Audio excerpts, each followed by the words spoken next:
In today's video, I am going to teach you how to add new product to Godaddy website store.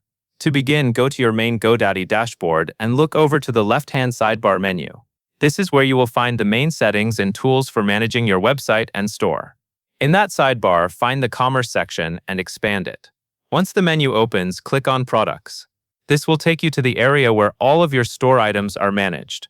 After you are on the Products page, move to the top right corner of the screen and click Add or Add Product.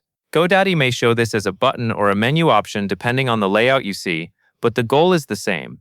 You are starting the process of creating a new item for your store. At this point, Godaddy will prompt you to choose the type of product you want to add.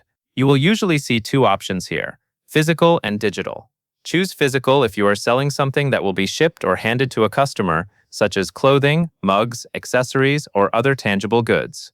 Choose digital if you are selling something that a customer will download or access electronically, like a PDF, template, audio file, or similar digital content.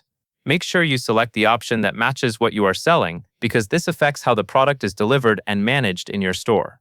Once you have selected the correct product type, continue through the product setup screen and scroll down to finalize the operational specifics. This is the area where you complete the remaining settings tied to how the product functions in your store. Take a moment here to review everything carefully as you move downward on the page. Scrolling through the full setup helps ensure nothing is missed before the product goes live. When you are finished and everything looks correct, click Publish. This makes the product live on your Godaddy website store so customers can view it and purchase it. If you want to stay organized, it is a good idea to double-check the product after publishing to confirm it appears the way you expect in your storefront. That can help you catch anything that may need adjustment right away. That covers everything you need to know.